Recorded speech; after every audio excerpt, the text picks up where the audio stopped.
او برکت ورکړی دی. محترمو یو دا. دویم، نن په مخ د ځمکه باندې تاسو نظر وکئ، په مخ د ځمکه باندې تورات، انجیل، زبور، قرآن مجید، څلور آسماني کتابونه انبیاء ته نازل. لیکن نن په مخ د ځمکه باندې محترم صرف یو د الله رب العزت دغه کتاب قرآن دی چې دا په خپل اصلي شکل کې محفوظ دی. نن تورات هم په خپل اصلي شکل کې نشتی، نن انجیل هم په خپل اصلي شکل کې نشتی، نن زبور هم په خپل اصلي شکل کې نشتی. نن په مخ د ځمکه آسماني کتابونو کې، نن په مخ د ځمکه کې د الله رب العزت د طرفنا نازل شوه کتابونو کې صرف یو د الله رب العزت دغه اخري کتاب قرآن مجید په خپل اصلي شکل کې محفوظ دی. داغه وجه سره محترمو وجوهات خود هغه ګڼ دي. ها محترمو یو وجه تاسو په وړاندې ذکر کوم چې زماره موضوع سره تعلق ساتي. هغه وجه دار محترمو تورات د الله کتاب دی، انجیل زبور د الله کتابونه دي. تورات انجیل زبور منزل من الله د الله تر طرفنا نازل کتابونه دي.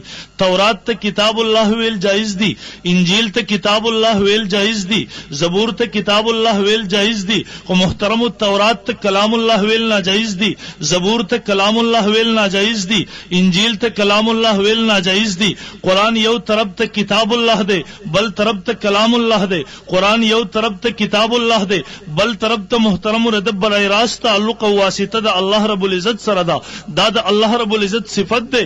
او محترم د امت مسلمه د اهل سنت والجماعت علماء دیوبند عقیده او نظریه ده چې د الله رب العزت په صفاتو کې څوک تغییر او تبدیلی نشي راوسته.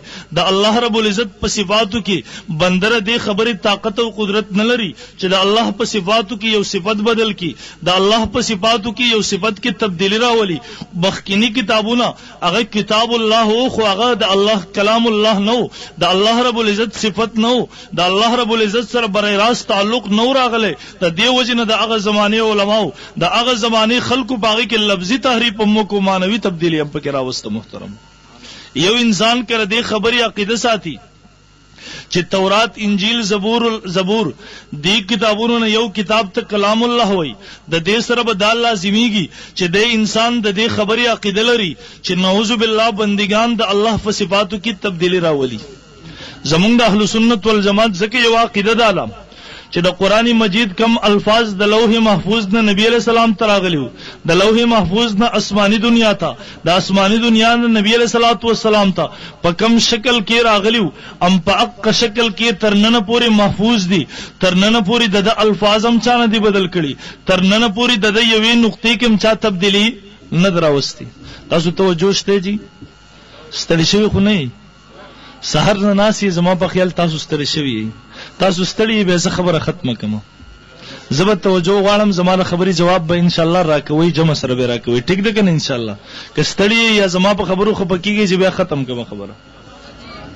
برال محترم عرض مدا کو قرآن مجید الفاظ چې کوم د لوح محفوظ نه راغلي دي نن په اقص اصلي شکل کې، نن په هغه صحیح شکل کې زما استاد سره محفوظ او موجود د جواب راکوي جی.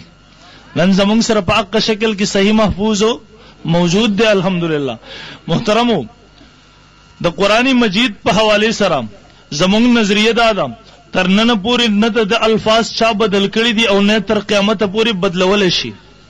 عمر فاروق رضی الله تعالی عنہ زمانه ده یو وفد راغی وای امیر المؤمنین مونږ د یو درخواست د پاره راغلیو، مونږ د هغه علاقې سره تعلق ساتو کمی علاقې ته چې دوجل القدر نبیان راغلیو، موسی علیہ السلام راغلو، خضر علیہ السلام راغلو.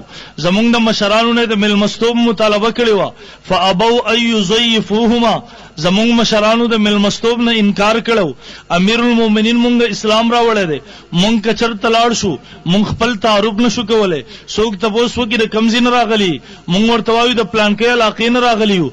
هغه سترو کې یو بل ته وګوري وای ګوره هغه بخیلان دادی خان، هغه شومان دادی خان چې د دیو علاقې ته دوجل القدر نبیان پیغمبران راغلیو، د دیونه د ملمستوب مطالبه کړې و، د دیو مشرانو د ملمستوب نه انکار کړو.